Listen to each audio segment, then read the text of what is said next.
Well, hello everyone, and welcome to another edition of Fire in the Hole. Nathan Lawrence here, Hoshana Rabbah, Biblical Discipleship Resources. HoshanaRabbah.org is the portal to our ministry with all the free resources, teaching articles, videos, calendars, blog, Bible study blog, thousands of resources from written materials to videos that I, along with the help of my wife, have made over the past 20 years, all available free of charge for those who are seeking to know the whole truth and nothing but the truth from Genesis to Revelation of the Bible. Thank you for tuning in. I'm in my backyard making this video, hence the sunglasses. I'm looking straight into the sun, and so my face is lit up. I don't have any natural unnatural lights like I do when I'm in my office. This is the sun, but I've got this on, so I'm not looking into the sun, blinding myself. So today we want to talk about preparedness or prepping. I've made a few videos in the past on this subject, and there's all different levels of prepping as a common term, which has come to mean preparing for when everything hits the fan, economically, politically, militarily in a country, or there's economic collapse or whatever. There's a minority of people, but a very avid and passionate minority of people that are taking this prepping thing very, very seriously. I will say that for the past 20 years, our ministry has been focused on prepping, but not prepping physically as much as prepping spiritually, prepping or preparing. Our whole ministry has been about preparing, but spiritually speaking, with a very minor emphasis on physical preparation. They kind of go hand in hand, but needless to say, a student of the Bible understands that spiritual preparedness in the end times prior to the second coming of Yeshua, our Messiah, is of paramount importance. We also read in the scriptures, and we'll cover some of those a little bit later, that the people that are of this world, the people that are enthralled and entranced and are caught up in the things of this world, do not have much of an upward look. Their look is they're seeking first the physical things of this earth and physical pleasures and that kind of thing, maybe emotional and mental pleasures, but their look is not upward. But we are called to look up, for our redemption draws nigh. You have to forgive the background noise. I've got an airport not very far from us, occasionally a helicopter and a jet flies over, and also got some construction going on next door. And with construction equipment, but it is what it is. This is real life. I'm not in a studio, and so a bird might fly by, a fly might fly by, who knows what, but it is what it is. Anyway, thank you for tuning in. So our ministry has been about preparing the bride of Yeshua, that is the saints, for the bridegroom coming back. That has been the motto of our ministry, to regather the lost sheep of the house of Israel, to bring the nation, the spiritual nation of Israel, redeemed Israel, if you will, back to its foundations, its Hebraic foundations, the Hebrew roots of the Christian faith, back to a complete and a holistic understanding of Scripture, from Genesis to Revelation, not just the New Testament and Psalms, like a lot of people have in their Bibles, or that's all they read, but the whole thing, a holistic approach to Scripture with the Torah as its foundation. That has been our motto. That has been our mission. That has been our goal. And to that end, like I said, I've made going on 550, 600 videos, which we've published. I've got several thousand articles on my blog. I probably have nearly 100 articles that I've written. Some of them are very long on our website, and many other resources to help prepare the body of Yeshua. But today I want to talk about more physical preparedness. This is something the Bible does have something to say about. It's a very important issue. And I think it's on the minds of a lot of saints who, even though our focus is primarily on Yeshua the Messiah and on his word, the Bible, nonetheless, we are physical human beings and we live in physical bodies on a physical earth, and we are surrounded by physical things. And we'll talk about that. We'll talk about what our mindset should be, what our spiritual mindset should be. But this idea of, well, I don't have to do anything, Jesus will take care of me, is not a biblical mindset. At the same time, the other extreme is where I've got to head for the hills and live away from everybody. I mean, if you can, and that's what Yah is leading you to do, more power to you. But the idea that, I'm going to grab my guns, my gold, and my grub, and I'm heading for a cave somewhere to live out in the mountains away from everybody else. I just got back from Alaska about a month ago. My wife and I were traveling up there, and we got up into the Arctic Circle, about 200 miles north of Fairbanks. So, pardon me, Alaska's a very large state. It's about 2.5 times the size of Texas. So we were about 2/3 of the way up to the very top of Alaska, into the about 30 miles into the Arctic Circle. And I mean, I'm telling you, there's like almost nothing up there. There's like one road that goes north in all of Alaska. That's it, one road. It goes up to Prudhoe Bay, up to the oil fields. Beyond that, you either got to take a boat, you got to walk, or you got to fly. And we're talking thousands and millions, thousands of square miles, tens of thousands of square miles, millions and millions and millions of acres or hectares, even hectares, which is about 2 acres, 1 hectare. But anyway, emptiness. And, somebody could go up to a place like that, but then the winter hits, and then what? You die of hypothermia. You've got to come back to civilization, some point in time and connect and get your supplies. So, I mean, that's not necessarily the answer. The answer is to be where Yah has called you and to prepare. And to one degree or another, not to go to one extreme or to the other. We want to emphasize a very balanced approach here. Now, the impetus for me making this video presently is because of the economic conditions that we are seeing in the United States and around the world. The United States has been the country that many, many, many people have been wanting to flee to for the last 400 years, since the early 1600s, when the Jamestown colony from England and the Pilgrims came over in about 1620. I think Jamestown was founded in about 1610 or 1612. On the eastern shores of the United States, people came from England. The Dutch came from Netherlands, founded what became New York City. The French came to Canada about the same time and founded colonies up there. The Spanish, they came earlier. They came to South America, Central America, and came up into North America, and had a large section of the southwest U.S. The Russians came east after the fur trade in the early to mid 1700s, and staked their claims in what's now Alaska. So, colonization's been going on. People have been fleeing or searching new entrepreneurial ventures or whatever since time immemorial. But America is a land of pilgrims, a land of immigrants, a melting pot of people from many nations seeking to come here. My grandmother was born in Germany in 1903. My great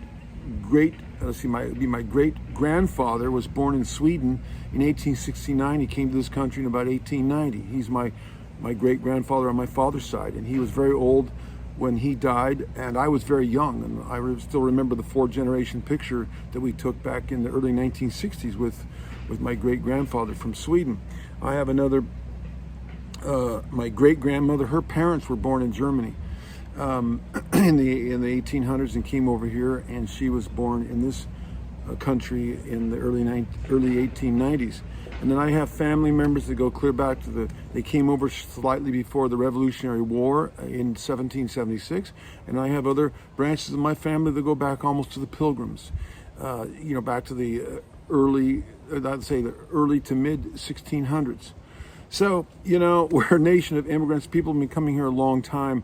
seeking opportunity, seeking to get away from tyranny and everything else. Well, now the tyranny, the anti-God, anti-Christ, leftist, socialistic, Marxist, atheistic tyranny is coming to even to America, even as millions of people are streaming across our southern border into this country from the countries of Central and South America and the Middle East and other countries seeking to get on the gravy train called America. And some come for good reasons, some don't come for good reasons. That's a whole other discussion. But America is sinking economically, and this is very troubling. I'm 62 years old. I'll be 63 here in about 3 months. I've lived long enough, after World War II, when America was in its at the top of its economic and military power. It owned almost all the gold in the world, all the manufacturing capacities, and in the last 80 years or almost 80 years, we have literally squandered our wealth. America, the bankers, the capitalists, the big capitalists, owners of the big companies, the politicians, those that make economic policy, we have squandered our wealth. Now we're $30-some trillion in debt that's impossible to pay back. We owe more, almost or equal to than our GDP, gross domestic national product, and now we're facing inflation, now maybe even depression, stagflation. Just in the last few months, my business, I own a business, has been greatly impacted by the fact that everything is costing more. Every time you go to the grocery store, the prices are going up. The cost, my fuel prices, I have vehicles and equipment in my business. We have doubled and tripled in what we were paying a year ago. That's greatly affected our economic bottom line of my business. And trust me, I don't live high on the hog. I live in a small little, I'll just say dumpy little house that we've lived here for 30 years. It's a small house. It's built in 1920. It's on a small piece of property. We've lived, my wife and I, we raised 4 children in this 1-bedroom, 2-bath house. And I'm not ashamed to say that. It is what it is. I hope that people will not judge me. And I'm, by most standards, I'm wealthy. By most people in the world, I own my house. I have no debt. I have a very flourishing, thriving business. And I'll just say, in the United States anymore, it doesn't take much to be a millionaire. But it doesn't mean much either. I mean, there's a lot of houses that I work at that are worth $1 million or more, and they're not even anything that fancy. And so it's not hard to be a millionaire. But $1 million isn't that much anymore, compared to what it was 50, 60, 100 years ago. So anyway, costs of everything are going up. We're all having to tighten our belts. Energy costs are going up. I was reading this morning in Ireland and Europe, England, in Germany, some of the costs have gone up tenfold, maybe more than that. People can't afford. What is going to happen? I don't know. What is going to happen? And there's all kinds of reasons for these things. We're not going to get into that. Most of it gets down to energy and the cost of energy. America, our prices of food are going up. The cost of everything is going up. And I don't know how long people can survive, but I do know one thing: there are things that we can do to ride out the storm. I don't know if this is the last of the last days, and this is what the book of Revelation in chapter 6 about a loaf of bread will cost basically a day's wages. I don't know if we're in that time frame. At the very least, we are moving in that direction, and we need to be preparing ourselves for less abundance. America especially, and the West, and many other Western nations have experienced unbridled abundance. They call it conspicuous consumerism. The poorest among us have expensive cell phones and have streaming services and cable television and big TVs and have multiple vehicles and on it goes. The poorest among us. So the poorest among us, at least in American culture, most of them live. I'm not talking about the homeless people. That's a whole other discussion. But the poorest people who live in homes and have a basic level of existence are richer by far. Now, I understand a lot of them are in debt, so they're really not rich. But at least on the surface, ostensibly, they're richer than many, and have more gadgets and more material possessions, things that we never dreamed of, even when I was a kid, much less my parents or my grandparents. Washing machines, dishwashers, dryers, air conditioning, central heating, electricity. I mean, the old farmhouse that I was raised in, it was built by my grandfather. They didn't get plumbing in that house, as in flush toilets, until the 1950s.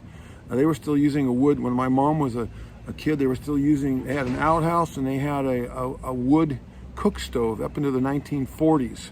I don't know when they got the electric cook stove, but the wood cook stove sat in the basement of the house I grew up in, and that's what my mom grew up using, is a wood cook stove in the kitchen.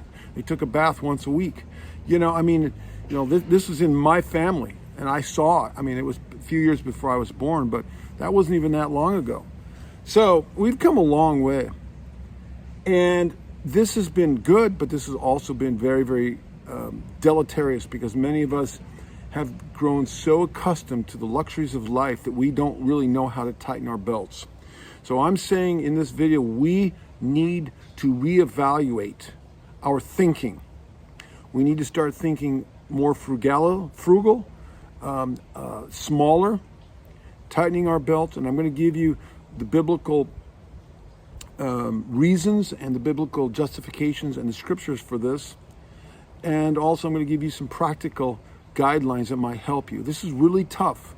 When we've been living off the fat of the land, we can go to the grocery store and get whatever we want, whenever we want. We can go here, go there, buy anything. We can, when I was being raised, when I was young, I had a bank account, and you could get 5 or 6% interest.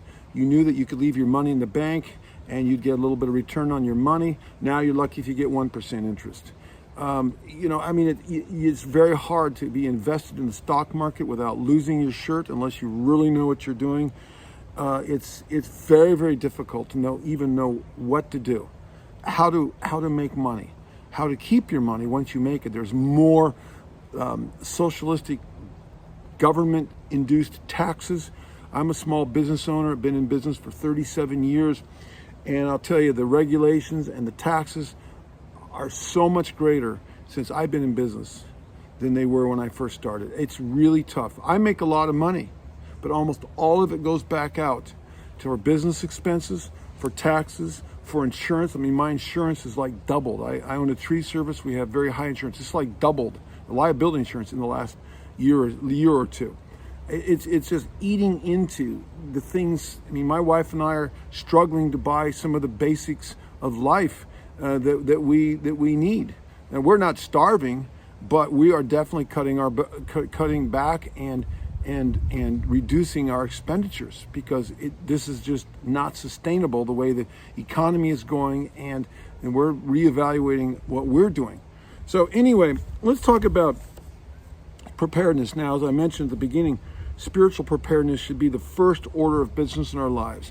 Spiritual preparedness. I'm talking about having a life that's grounded on the Word of Elohim, on the Bible, on the truth of the Bible, on Yeshua the Messiah, on His Word, His promises. Guys, that is our foundation, and that is our ultimate hope. We have no hope in this world beyond that. Yeah, you might have temporal hope and things, but that maybe you've got some money in the bank and this and that. But I tell you, that can all be wiped out in a heartbeat. You can have something that can happen to you, like I just did a few days ago. I almost could have gotten killed. I'll tell you about that in a minute. I mean, I came this close to getting seriously injured, my leg coming off, or getting killed. It happened all in a matter of about 30 seconds. I'll talk about that in a minute, or a few minutes. But our lives can end in a heartbeat. And so we've got to be spiritually prepared. We've got to be locked and loaded spiritually, to use a firearm term. We've got to be locked and loaded spiritually in our relationship with Yeshua the Messiah. A living, daily, active, passionate, faithful, obedient relationship. You know, and I've been preaching this for years now, for a couple of decades. And I still see people around me, even in my sphere of influence, that are still lukewarm and lackadaisical, and they don't take it seriously. You know, a prophet is not without honor in his own home, in his own community. You know, Yeshua experienced that in his own family and in his town of Nazareth. So why should I expect it to be any different? But even all around me, and I look in the church, most people are not passionate and zealous. They go like, okay, I do this, I believe Jesus. And meanwhile, they're spending more time doing other things, by far. Stupid things, inane things like social media. Okay, there may be a time and a place for that. But I mean, they spend more time on social media and on doing stupid things on their computers and whatever. In the bathroom, grooming themselves, and they do in the Word and in prayer by 10 times. I see this all around me. When I was pastoring a church for many years, I saw it even among the leaders in my church. They spent very, very little time in prayer and in Bible study every day. Very sad. That was the best I could come up with. And yet by their own admission, they spent very little time in prayer and Bible study. And now look where they. Most of them have gone off into apostasy or lukewarm, or living, checked out spiritually, or just living kind of a Laodicean life. It's very, very sad. But I can preach, we can preach, and you either you get it or you don't. And if you don't get it, well, I mean, yes, ultimately our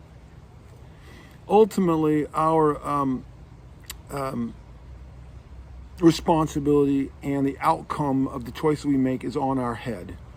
And it's just the way it is. We will be responsible for what we do before the throne of Elohim, and our eternal rewards will be determined by these things. So let's talk about physical preparedness, first of all from a common sense standpoint, and then from what the Bible says about it. The foundation, the cultural foundation for preparedness goes back thousands of years.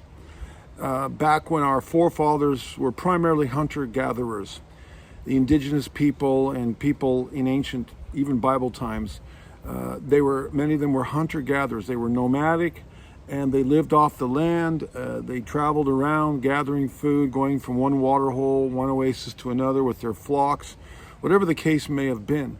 Eventually they settled down and began to involve themselves in agriculture, as the children of Israel did when they came into the promised land.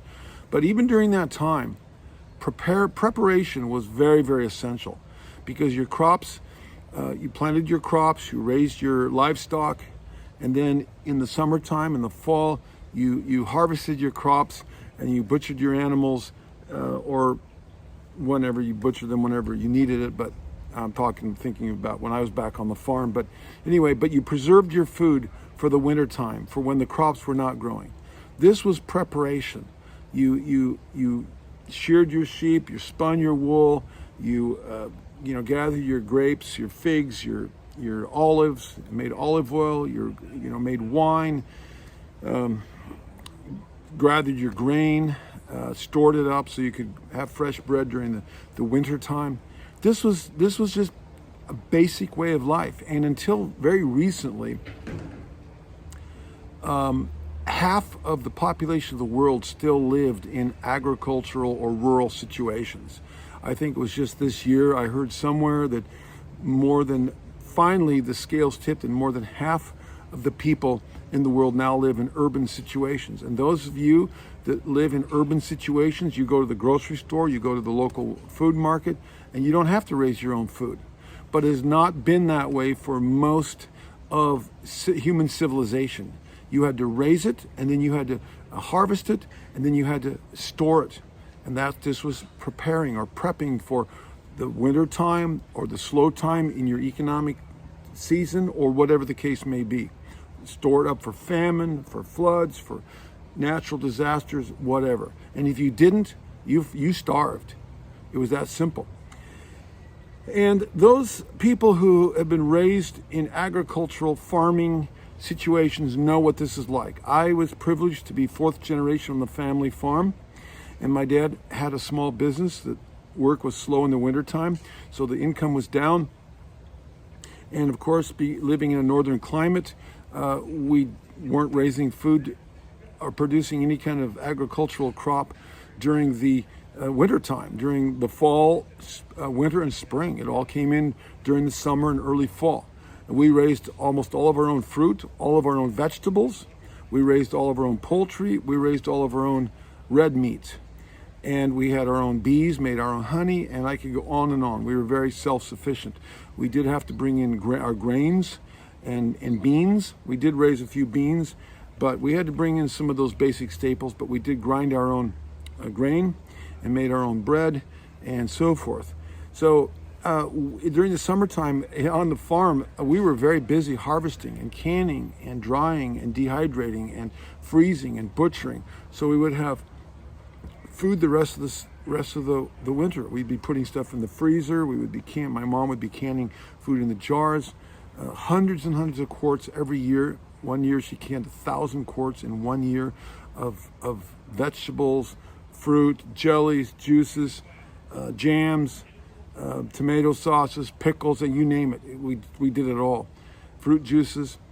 And it was a lot of work. Now we just go down to Costco or Trader Joe's or your local grocery store and you buy food. And it's that simple. You turn on the water, the spigot in your house, and you get fresh water in most places. And most of us, if we were to find ourselves in an emergency, we would find ourselves where, for whatever reason, the store shelves were cleaned out because of a hoarding or a run on the stores because of an emergency. In America, we experience hurricanes, tornadoes, floods, earthquakes, like many other countries, and suddenly these things can be wiped out. And suddenly, if you haven't prepared, you are now very vulnerable. And this happens quite regularly. Even the United States government, Homeland Security, the American Red Cross, even our own, in our area, our own local utility companies are urging us, like the electric company is urging us for years to have 3 days worth of food on hand, and then it was 72 hours. And they've been increasing that to prepare people. Even my own local city that I live in, they have classes on emergency preparedness, and they're urging people to prepare and to have some food and water and maybe some light and have some ability to keep yourself warm if the heat were to go down. This has been going on for years, so this is not a new concept. I'm a Boy Scout. Well, the Boy Scouts of America have gone woke, and I don't associate anymore, but I was in the Boy Scouts 45 years ago, and I became an Eagle Scout in 1976 at the age of 16 or 17. And I learned very well what the Boy Scout motto, and Boy Scouts were founded in England somewhat over 100 years ago, and their motto is be prepared. Be prepared. And that's talking about, we were taught to be prepared in all areas of our lives, not just when we venture out into the mountains or hiking or backpacking or whatever, but be prepared at all times. And they taught us how to be prepared, mostly for outdoor survival, but it was a general mindset. So I've had this mindset all my life. This is not something that's bizarre, but now, because there are people that are concerned about the end times, concerned about economic crisis, and because there are a lot of other people that think everything's going to go on as it always has been, the status quo will continue because of situational, or I should say, normalcy. The term I'm looking for is normalcy bias. That means that everything is going to continue as it has, and we read that in the book of 1 Peter. I think it's 1 Peter 4. But anyway, it talks about, where is the promise of his coming? People look to that and they say, well, yeah, Jesus is going to come back someday, but it's probably not going to be in my day. So, they've been saying that for 2,000 years, that Jesus is going to come back, and so why do we need to really get overly worked up about preparing? Well, Yeah, actually, 2 Peter 3. Beloved, and now I write to you the second epistle, in both of which I stir up your pure minds by way of reminder, that you may be mindful of the words which were spoken before by the holy prophets, and of the commandment of us, the apostles of the Lord, of our Lord and Savior, knowing this, first, that scoffers will come in the last days, walking according to their own lusts. When it says own lusts, that means it's referring to satiating and fulfilling the lust of the flesh. This very much speaks to American consumerism and other countries too, where we can pretty much buy anything we want, whenever we want, within reason. And if we can't afford it, we put it on our credit cards and we'll pay for it over time. And we impulse buying. It's epidemic, and it's an addiction. Knowing this first, that scoffers will come in the last days, walking according to their own lusts, and saying, where is the promise of his coming? For since the fathers fell asleep, all things continue as they were from the beginning of creation. I hear this continually from people around me who should know better. They don't want to believe hard times are coming. They don't want to believe that it's going to affect their lifestyle. They might have to sell one of their cars. They might have to get rid of some of their toys and their junk and downsize and tighten their belts. That's very hard for Americans to do, most Americans, because we have been so enormously blessed by our Father in heaven. And now judgment is coming on America because of the sins, our sins and the sins of our fathers, because we've turned away from our Creator in so many ways, starting in the church, working its way all the way down to the man on the street. For this they willfully forget that by the word of Elohim the heavens were of old, and the earth standing out of water, and in the water by which the world then existed perished, being flooded with water. Noah was the first prepper, folks. We'll talk about that in a minute. But the heavens and the earth, which are now preserved by the same word, are reserved for fire until the day of judgment and perdition of ungodly men. So, because of the wickedness and the evil that was on the earth in the time of Noah, Elohim, if you will, washed the earth, cleansed it with water, and destroyed everything except what was in the ark. And it happened very quickly. Yeah, Moses was a preacher of righteousness for 120 years. But the floods happened very quickly. In a matter of a few days, everything was flooded, and the ark was lifted up over the face of the earth, on the waters of the earth, and everyone perished except who was in the ark. The ark is a picture of salvation. It's a picture of Yeshua, the Messiah. We've done teachings on that. That's another day. But it came very suddenly, and destruction on this earth is going to come again, and this time it's going to be fire. Fire, the lake of fire, ultimately, and all those whose names are not written in the book of life, the Lamb's book of life, will be destroyed, and they will be ashes under the feet of the righteous. The glorified, resurrected, glorified, immortalized saints, sons, children of Yehovah Elohim, who will rule and reign with him in the new heavens, new earth, and new Jerusalem forever. So, yes, Noah was the first. Actually, I can read this better without my sunglasses on. So Noah, he did not wait until the floods came before he started building the ark. Yehovah told him to build the ark, and he started building it probably years before, maybe decades before the flood came. And then Yah told him to take a certain number of animals and the food and everything they needed on the ark to survive and to sustain life. Noah was the first prepper. After that, we have Joseph. Joseph had the dream when he was in Egypt of the 7 good years and the 7 lean years of famine. So he gave Pharaoh the prophetic understanding of this, and said, we need to prepare for 7 years. And so they saved 1/5 of all the food, the grains and so forth, from Egypt, and they saved that for 7 years. And that allowed them to get through the 7 lean years. And again, this was of Jehovah. The famine and all of these things that happened in Joseph's life was for the greater fulfillment of Jehovah's purposes. We see in Nehemiah, when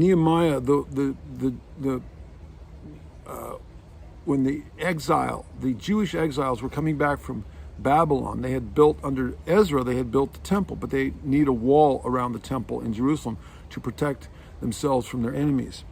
So here Nehemiah, in Nehemiah 4:16 through 18, practiced situational preparedness. So the workers that were on the wall, rebuilding the wall, the protective wall around Jerusalem and around the city, it says that they worked with a trowel, a mortar trowel in one hand and a sword in the other hand. So here they were prepared. They were working, but they were aware and alert because they had enemies. Heathen enemies were trying to come in and hinder and destroy the work that they were doing. And there's a lesson in that, which we won't get into, but it's about being aware and being prepared for whatever might come. However you interpret that scripture, it is in the Bible, something to be taken note of. Again, the concept of preparedness is not a new concept. In fact, long before the word prepper or survivalist became part of the modern lexicon, the Bible encouraged wise men to study the dangers ahead and then take precautions to protect themselves and their family from those threats. We read in 1 Timothy 5:8, but if anyone does not provide for his own, and especially for those of his household, he has denied the faith and is worse than an unbeliever, a heathen, a pagan. This is what the Bible says in 1 Timothy 5:8. If you are a man, or you are the main provider for your house, your household, your family, if you are not out there working and preparing, then you are worse than a heathen. Not my words. That's what the Bible says. The wise man, we read, there's many admonitions in the book of Proverbs about providing for our families, about the wise man takes food storage seriously. Even during short-term disasters, food supplies can be cut off in an instant. If that happens, you're going to have to live off only the supplies that you and your family currently have, maybe for days or weeks or maybe months. And during this long-term disaster, or if there is a long-term disaster during this time, your food supplies and your ability to acquire and preserve new food are going to be determining factors in your survival. So are you going to be one who, the moment, the proverbial horse dung or hits the proverbial fan, you're going to be standing in a bread line or a food line a mile long with thousands of other people who did not take these warnings seriously, and you're going to be waiting for government handouts and hope that there's food left over and there's water or whatever, because the store shelves are empty. And make no mistake, these things happen. Go talk to people that live in Florida and in the southeast United States, in the Midwest, where tornadoes and hurricanes happen. They will tell you that these are real things, even in our modern times. In Proverbs 6:6-11, it says, "Go to the ant, you sluggard, you lazy person. Consider her ways and be wise, which have no captain, overseer, or ruler, provides her supplies in the summer and gathers her food in the harvest. How long will you slumber, O sluggard? When will you rise from your sleep?" That could be physical sleep or spiritual sleep. A little sleep, a little slumber, a little folding of the hands, so sleep. So shall your poverty come on you like a prowler, and your need like an armed man. Again, it can happen very quickly overnight. Proverbs 20 verse 4 says, "The lazy man will not plow because of winter. He will beg during harvest and have nothing. Proverbs 20, verse 13. Do you love sleep? It says, do not love sleep, lest you come to poverty. Open your eyes and you will be satisfied with bread. You know, America has been asleep. The work ethic has gone down the tubes. I'm an employer. I cannot find really good helpers that have an old-fashioned work ethic. Everybody wants to work less for more pay and produce less. I hear this from employers all the time, from businesses, and they just can't find good workers.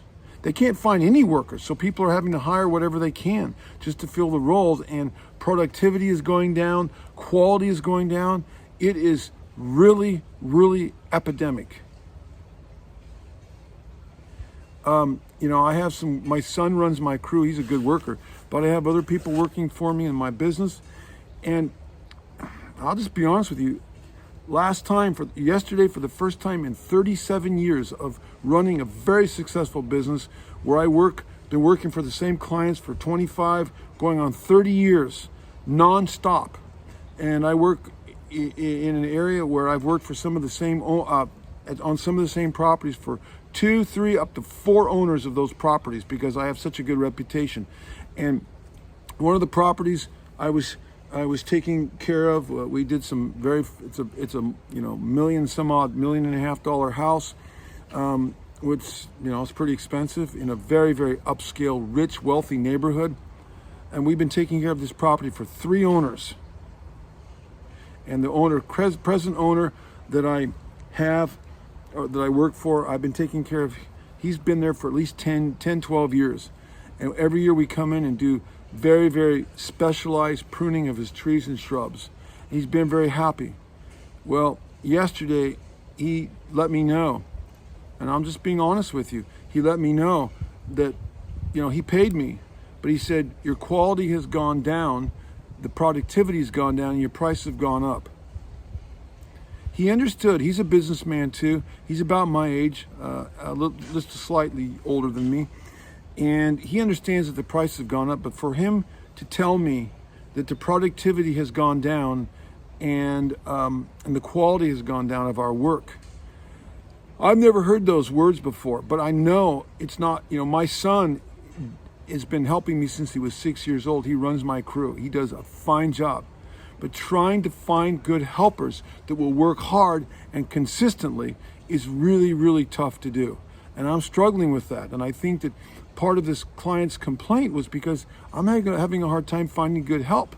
Constantly, we're finding guys slacking off who work for us and they're not paying attention to details. And my son has to constantly do his work and stay on top of their work. I'm constantly having to come through and manage quality. I mean, it's, and make sure things are done up to the high standards that we demand in our business. And it's not easy. So I've put a call into that client today. I said, okay, his name is Mark. I said, Mark, I want to talk to you about that. I've never heard those words before come from anybody. And I've worked for thousands of people. And I said, I want to discuss this with you. I want to hear your concerns so that we can ensure this doesn't happen again.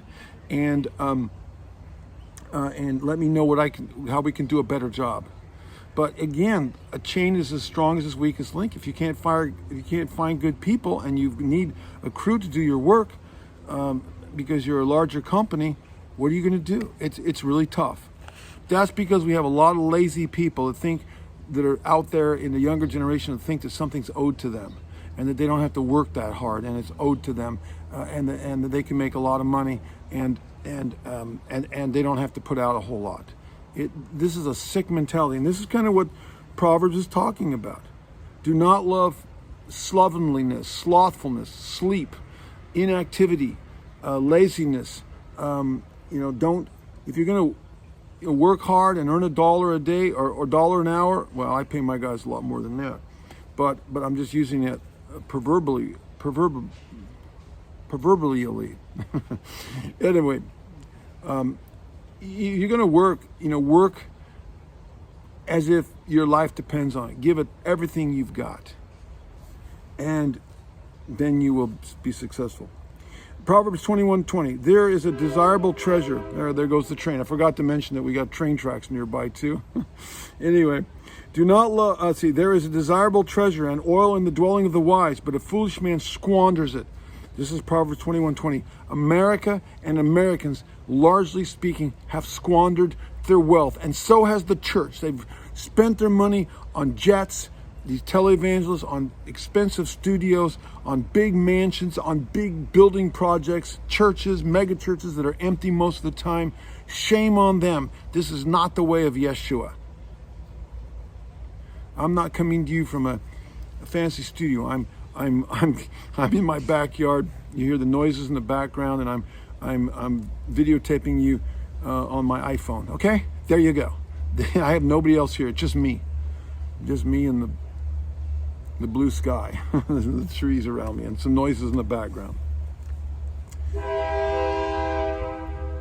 That's a warning. Wake up, folks. Wake up. Wake up. Economic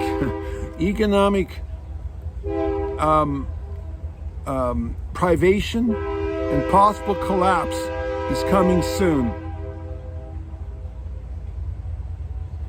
Listen to the train whistle. Proverbs 26, 12 through 16. A lazy man says there's a lion in the road. A fierce lion is in the streets. As a door turns on its hinges, so does a lazy man on his bed.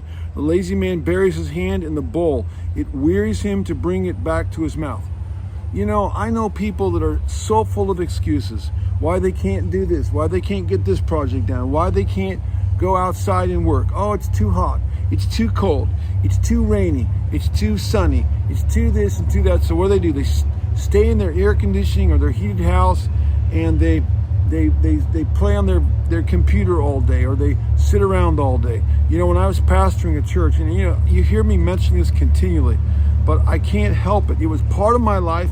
Pastoring for 18 years was part of my life, a big part of my life. And there was all kinds of good things and blessings that happened, but I saw a lot of other stuff too, just like a lot of pastors see. And I mean, people wouldn't come to church because the drive was too long, or because it was too hot, and the air conditioning, or because the chairs weren't soft enough, or because I don't know, whatever. I mean, you heard it all, because Mrs. Jones didn't say hello to me, and so she snubbed me when I walked in the door, and so I'm offended, so I can't come to church anymore. Or I didn't like the fact that you preached, and to me it sounded like yelling and screaming, even though the Bible calls it preaching. And I didn't like the tone of your voice, and I didn't like this, and I didn't like that, and I didn't like the fact that you didn't have a head covering, or you did have a head covering, or you didn't wear your tzitzits just right, or you tied them wrong, or you this or you that, and had nothing to do with the truth or the word of Elohim. I saw this again and again. I've talked to many pastors, both in the Hebraic movement as well as Christian pastors, and they'll tell you the same. People are people. It's everywhere you go.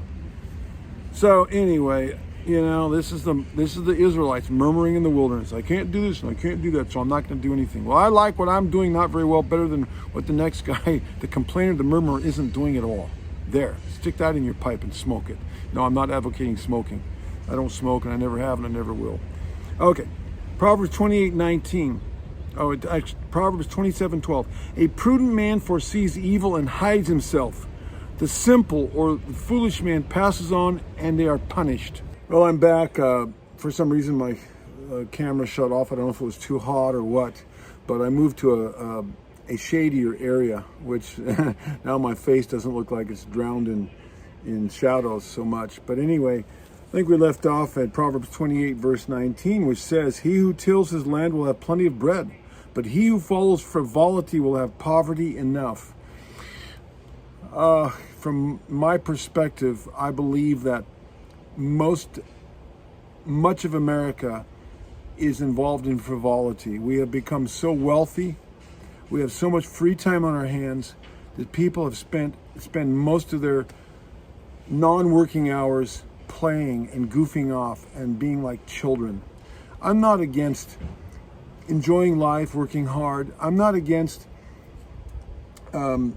leisure and vacation. We all need to take time off, but So much of what Americans are involved in is absolutely inane, ridiculous activities, like, caught up with sports and with gaming of this kind, and gambling, and buying very expensive toys, boats and recreational vehicles. And again, if you can afford it, and these things don't drive you into bankruptcy, and you keep Yah first in your life, fine, enjoy your life.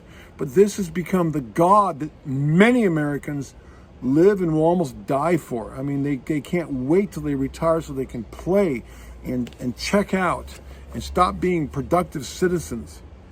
Anyway, okay, enough of that. Proverbs 30, verse 24 through 25. Oh, especially Christians who should be actively occupying till Yeshua comes, and yet they are engaged in just lust of the flesh, lust of the eyes, and the pride of life.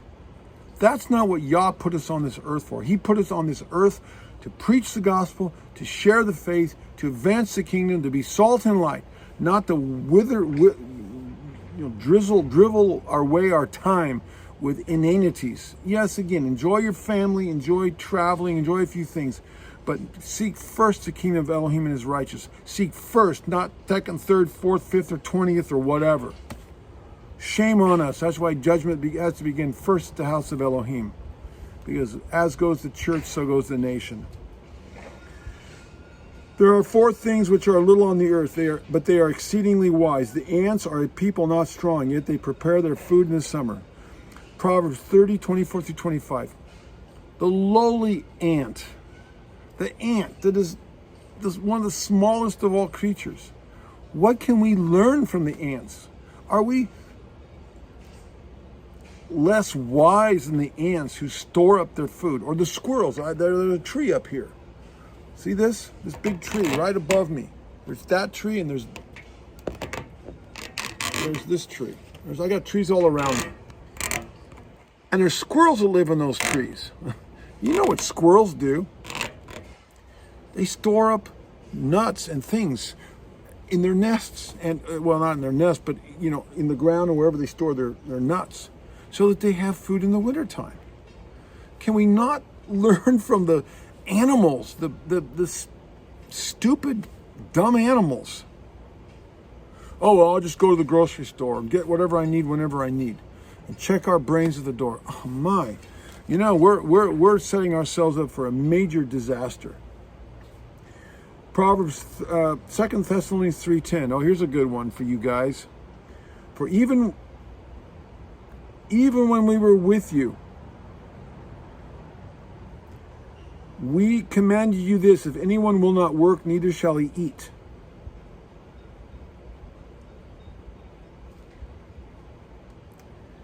Yes.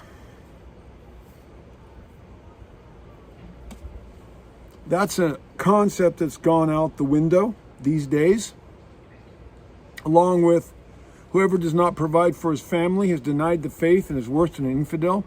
I hate to keep coming back to this, but, like I said, or like I've said before, I pastored a local congregation for 18 years. And it was the good, the bad, and the ugly. There were a lot of good things, but I saw a side of humanity that every pastor sees and really doesn't want to remember. I saw in this congregation so many men that were lazy bums. They refused to get out and work. They had their wives support them, or they were on a disability because they had an ingrown toenail or a whatever. Their back hurt them, as if there was nothing that they could do to help support their families. If you're a quadriplegic, okay, I get that. But even quadriplegics, I look at Johnny Erickson Tata, the Christian evangelist. She was preaching the gospel with her mouth, and she was drawing pictures. I've got one hanging in my office with a pen in her mouth, drawing, pen and ink drawings and selling the art. There's always something we can do, in most cases, unless one is severely handicapped, and I have compassion for that. But these lazy bums that are waiting for the government handouts to support them so they don't have to go out and work.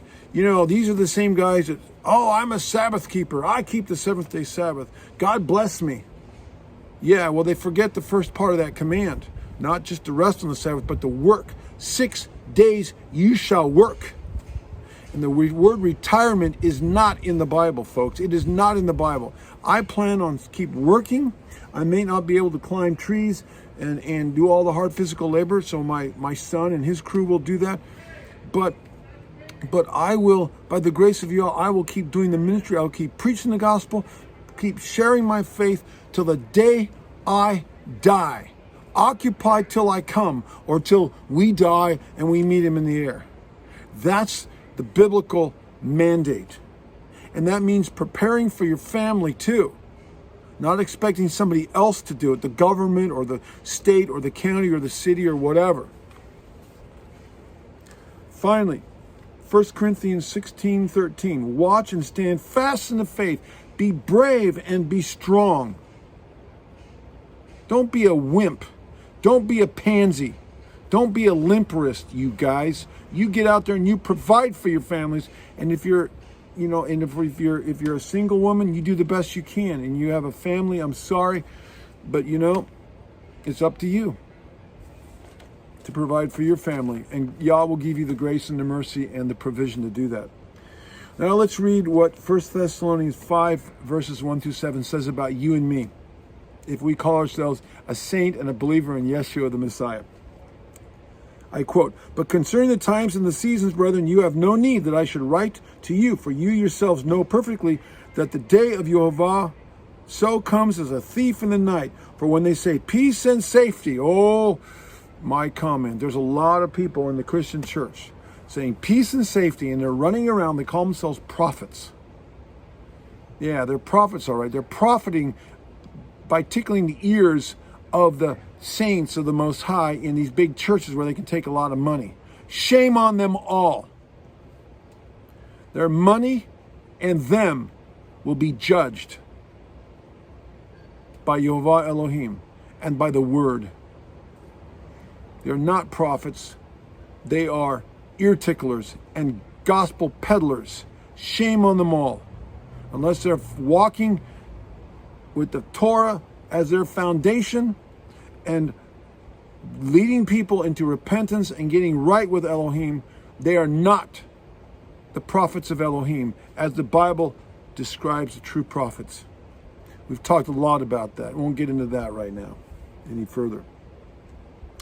Peace and safety, then sudden destruction comes upon them as labor pains upon a pregnant woman, and they shall not escape. But you, brethren, are not in the darkness, so that this day shall overtake you as a thief in the night. You are all sons of light and sons of the day. We are not of the night nor of darkness. Therefore, let us not sleep as others do, but let us watch and be sober. For those who sleep, sleep at night, and those who get drunk are drunk at night. 1 Thessalonians 5, 1-7. A lot of people are drunk. They're not necessarily drunk with alcohol. They're drunk in their thinking, in their minds, and their senses have been dulled, so that they cannot see, they do not want to see. There's nobody who is so blind as he who refuses to see. They cannot see the signs and the warnings all around them of the end times and the times in which we are living, and that now it's a time to prepare, number one, spiritually and physically. One final verse in this thought is Romans 13:11-13. And do this, knowing the time that now it is high time to awake out of sleep. For now our salvation is nearer than when we first believed. The night is far spent, the day is at hand. Therefore, let us cast off the works of darkness, and let us put on the armor of light, the light of the truth, small t truth and capital T truth, as found in the Bible. Let us walk properly as in the day, not in revelry or drunkenness again, not in lewdness and lust, not in strife and envy. You might say, "Well, Nathan, you're just promoting a bunch of fear porn." I don't want to hear what you have to say. I like my life. Everything's going to be fine. The Republicans are going to win the midterm elections, and they're going to turn this whole thing around, and we just got to get everybody out to vote, and all of this and all of that, and everything's going to be all right, and it's going to continue as it is. Yeah. Where is the promise of his coming? All things continue as they have from the beginning of the time, mocking and scoffing. Those of us that are on the wall warning. Yeah, live in your delusion. Live in your normalcy bias. Live in your bigoted, ignorant frame of mind. No, I am not promoting fear porn. There are people who are promoting fear porn, and usually they've got something to sell you. I have nothing to sell you. I'm gaining nothing from this. I should be out working right now, earning money in my tree service. But no, I'm making this video because Yah's laid it on my heart to do this, and so I'm this is costing me money, if you will, in a sense. But I don't care. This is what I've been called to do, and may Yah give us ears to hear. And I'm not the only one saying this. But no, this is not fear porn. I am not afraid. I'm not afraid of what's coming on. To me, I look at it as an adventure. When I go out backpacking with my backpack or camping, and I take a minimal amount of gear with me and survive in the wilds, in the mountains, in the snow and the ice and the rain and whatever comes at me, I look at it as an adventure. Yeah, it can be dangerous, but this is an adventure. And Yah is with us if we will put him first and seek first. He is his kingdom and his righteousness. He will provide all these things for us, as it says in Matthew 6. I'm not worried about tomorrow. I'm not worried. Perfect love casts out fear. He has not given me a spirit of fear, but of power, love, and a sound mind. Greater is he that is in me than he that is in the world. I am more than a conqueror through Yeshua the Messiah. I can do all things through Yeshua that strengthens me. I am not appointed to wrath. Refinement, yes. Tribulation, yes. I need that. You need that. To be refined so that we can be the bride of Yeshua that he wants us to be. But I'm not anxious for my life, as it says, as Yeshua said in Matthew 25. He said, do not be anxious for your life, what you shall eat, what you shall drink. Yah provided for the children of Israel while they were in the wilderness. I have never gone starving. I have, by his grace sought Yehovah. I've been a tither all my life.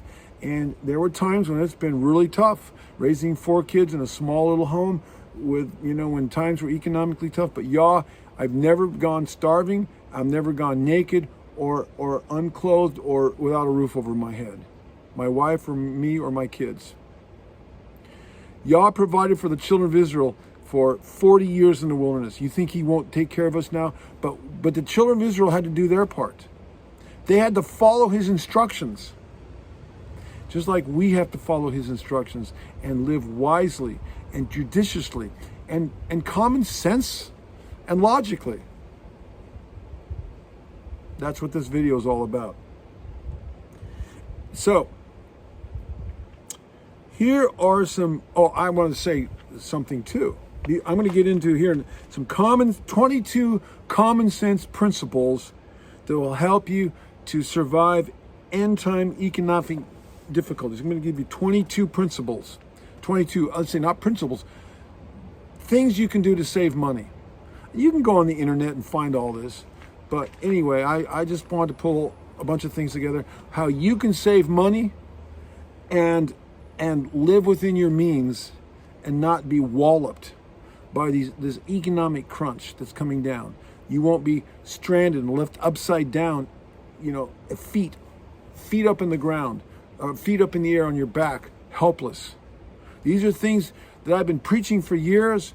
If you've watched some of my videos from 10 years ago, I was preaching them there. Now it's really important to do this if you haven't done these things already. But let me just share a personal testimony. I was going to make this video last Shabbat, so about 5 days ago. And I got busy with other things. I made another video on the Torah and then did our Zoom Shabbat fellowship, our Zoom meeting for several hours, and then just ran out of time and energy at the end of Shabbat. And then I was going to do it on Sunday, the first day of the week. So I'm like 4 days ago. Well, something happened to me on Sunday, and it almost killed me. I'm not going to go into all the gross details, but I could have been dead. So I have a big truck that weighs about 8,500 pounds. It's a big Dodge diesel pickup, 4-wheel drive pickup truck. And I hooked it up to one of my trailers to move it to another spot. And my wife was going to drive the trailer from my house to my yard where I store all my equipment. And she was in the driver's seat, and I was going to drive the truck up there, and she was going to, I was going to drive it back and then drive another truck back here that I have and back to my house. So she was going to drive the big pickup. And this thing weighs almost 8,500 pounds. So that's like over 4 tons, 4 tons, 4 1/4 tons. It's really big and heavy, big tires, 4-wheel drive. And needless to say, I got between, it was my own carelessness. I'm not going to give you all the details, but my own carelessness. I got between the truck and the trailer trying to dislodge some wheel chocks. And I'd forgotten to put the truck in park. It was still in reverse. And the truck came back at me. And it pinned my leg, my left leg, between the bumper. And I've got a big heavy duty bumper, not a stock bumper. It's a big steel bumper with shackles on it and big hitch for pulling heavy equipment. And my leg got pinched. The truck is coming back and I'm between the truck runs up over the curb and into a flower bed in my parking area in front of my house, and has pinned my leg between the bumper and a tree. The tree was about this big around. It was a little Japanese maple tree, and literally the truck was still coming, and it was about to take my leg off or crush it, and it possibly could have pulled me underneath the truck and killed me. There was so much pressure going on between my leg and the truck. I thought my leg was going to snap in half, and I literally uprooted the tree so it was up in the air. The root ball, which was about this big around, was up in the air. All of a sudden the truck stopped and I'm pinned there and I can't move, and I'm crying out in pain. I told my wife, get out, turn the truck off. But she couldn't get out of her seatbelt. It was locked. She finally got out of her seatbelt. She couldn't reach. She's short. She couldn't reach the ignition, and she got out of the truck. And I'm sitting there. And she ran around the truck, and I said, "Shut the key off." And I don't know. I didn't give her right instructions. And she finally shut the key off. She got in the other side, shut the key off, and my leg is pinned there. Well, my wife is short. She couldn't reach the pedals. So there I am. Thankfully, my neighbor across the street heard my yelling and screaming. He came over, put the truck forward and in drive, and he pulled it out of there. But the thing is, and I got out. This all happened in about a minute. What happened, what kept the truck from going further back, was the trailer I just hooked up jackknifed, and it was wedged up against the bumper of my truck. And that's what stopped the truck. If the truck had kept on going, it would have probably gone up over my flower bed, through the corner of my property, and ended up in the neighbor's garage.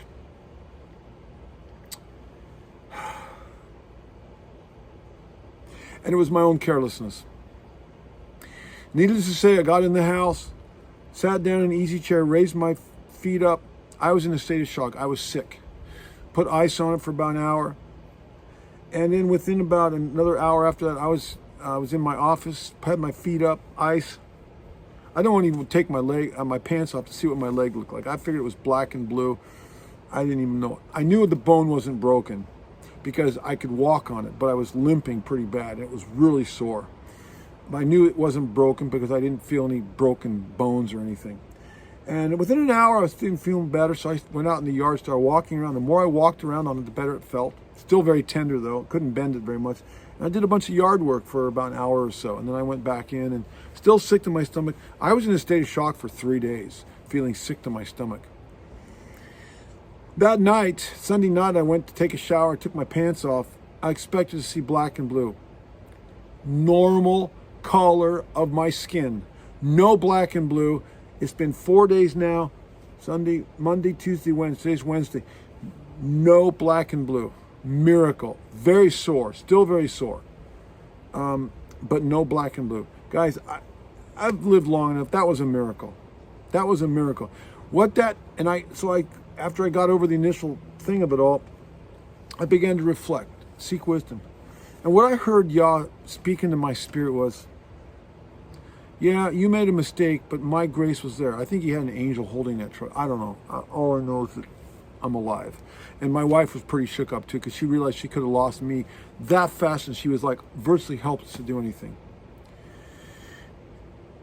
But the point is that I delayed making the video for several days because of that.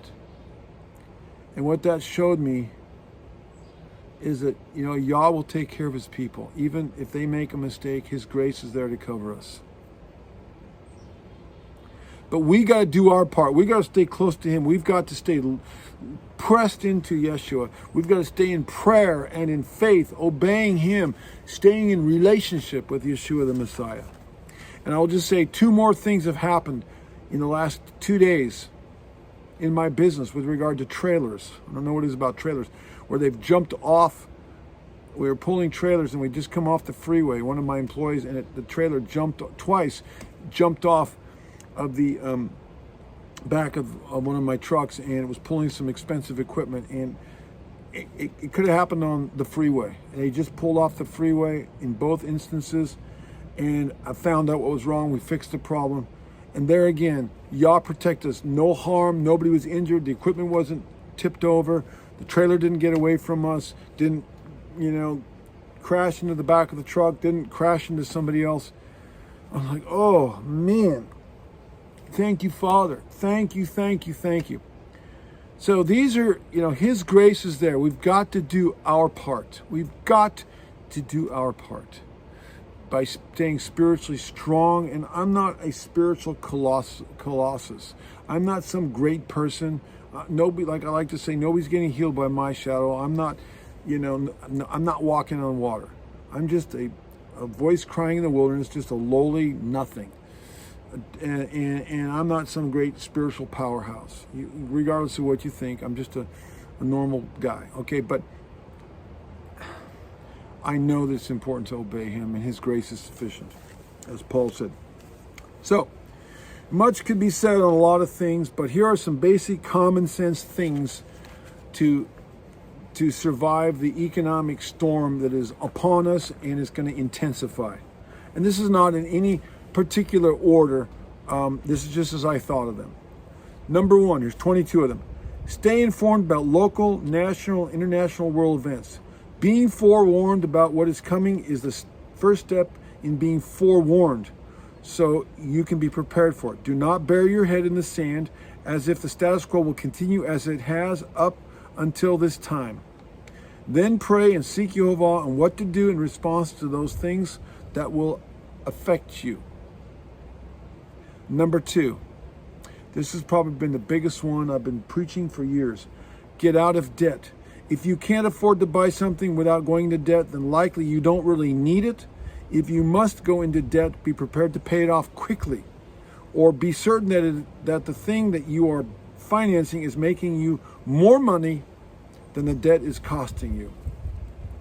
Number 3, live within your means.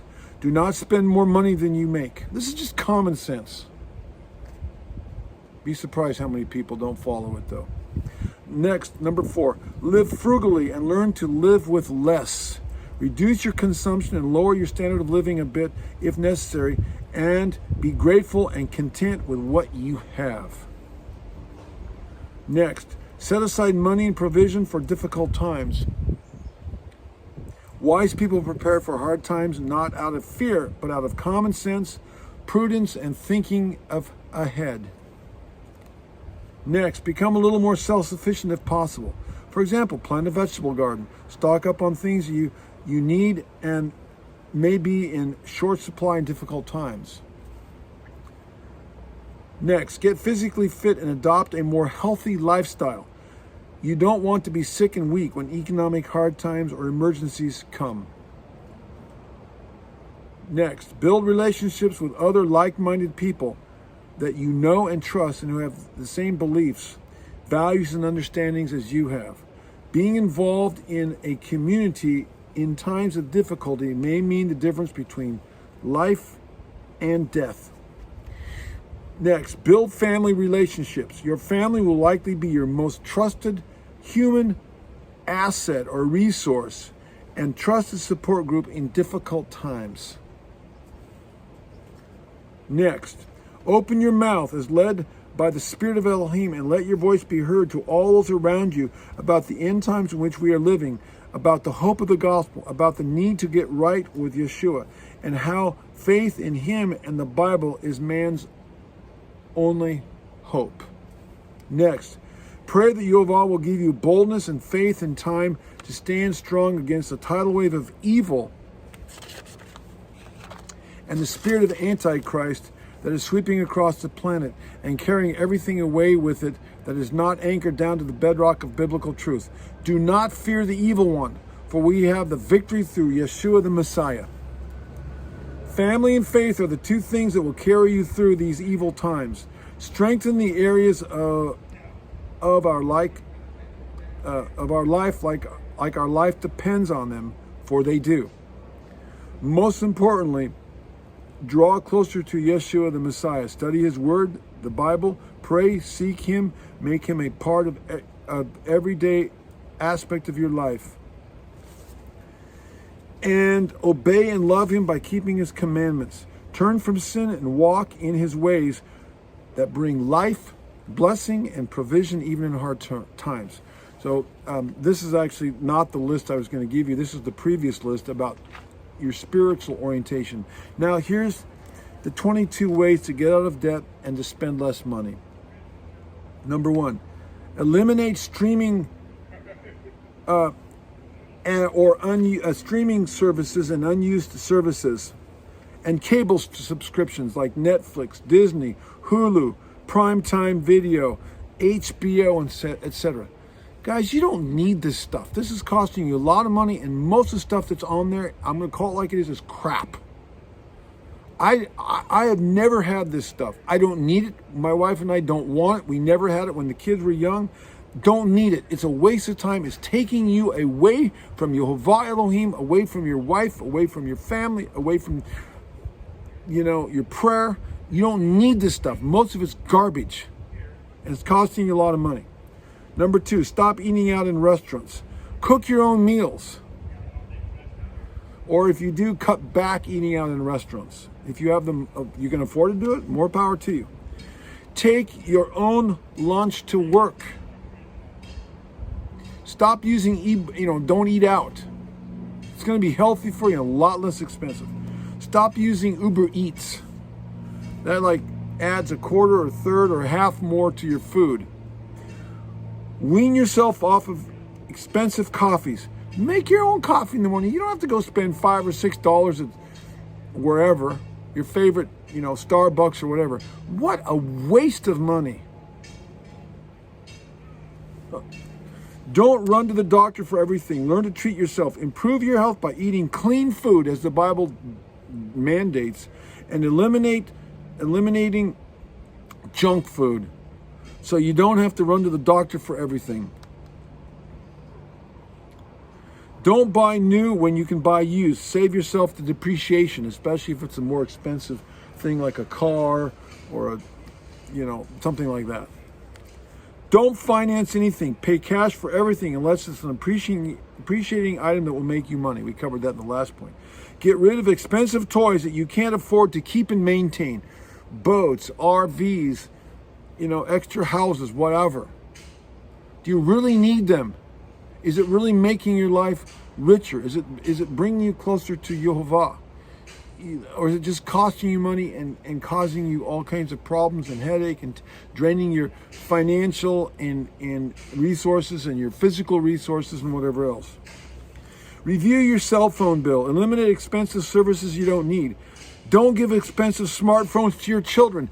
They don't need any smartphone at all. Give them a flip phone, but with no internet access. They don't need access to the internet. We didn't give our kids smartphones. They had little flip phones, which nowadays is good, but they don't need access to the internet. It's just a hellhole to lead your kids down the path to hell, that they get access to all of this stuff that they don't need to see, while they're in school. Wait till they're off on their own or till they're over the age of 18 or whatever. A lot of people are spending a lot of money. All their kids have to have iPhones and whatever other Androids and other types of phones. Not necessary. Make a shopping list for food and stick to it. That way you buy only the things you need, not want, thus saving money. Track your spending. You might be spending more money on unnecessary things than you think. Yeah, if we really made a list of all the things we spend money on, it might surprise us how much we really don't need and how much money we waste. Make a budget and stick to it. Focus on paying off expensive credit card bills instead of saving money. Saving money is great if you're out of debt, but saving money, at least in America, you're only making hardly any interest, and you're spending a lot of money on interest on your credit card bills. So get those high things paid off. Construction noise next door. Sorry about that, guys. Practice intermittent. I'm going to turn this off for a minute. This is ridiculous. Sorry. Well, all the noise from the construction project next door finally forced me to have to move inside. They moved a mini excavator right opposite my fence, about 30 feet from my property line, and making lots of noise right where I was videotaping. So anyway, we moved inside. So let's finish this video and go to our next point. Okay, here's a good one. Practice intermittent food fasting. Skip a meal or two whenever you can. This is a good health practice to give your body a rest and time to heal. And also, you might lose some weight and shrink your stomach and eat less food, thus saving money.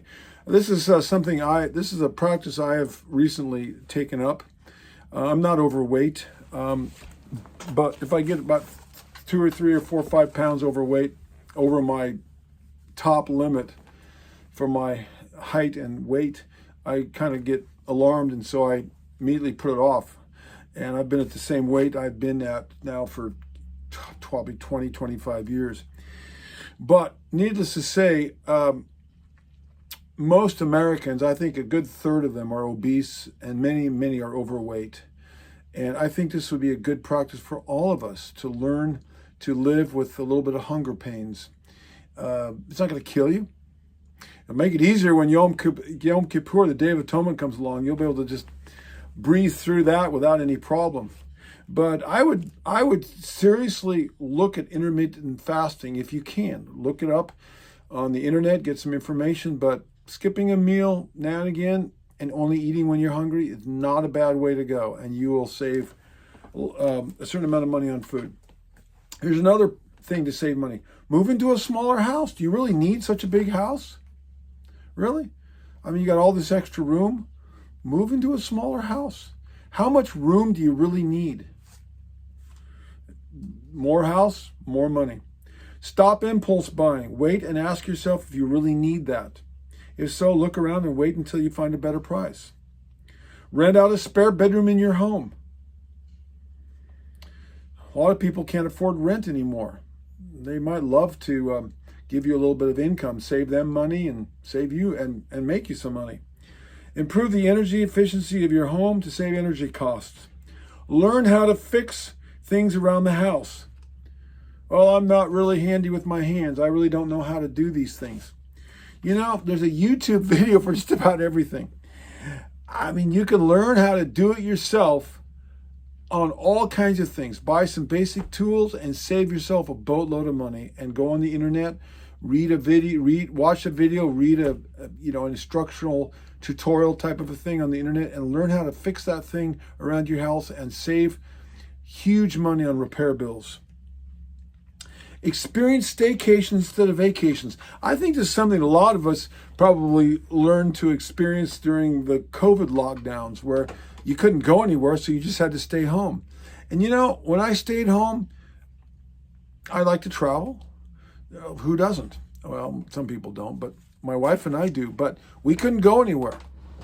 And so we stayed home and fixed up the house, fixed up the yard, did a bunch of things. A lot of people did that, and made staying home and your own home and yard a more pleasurable experience and a happier place to live.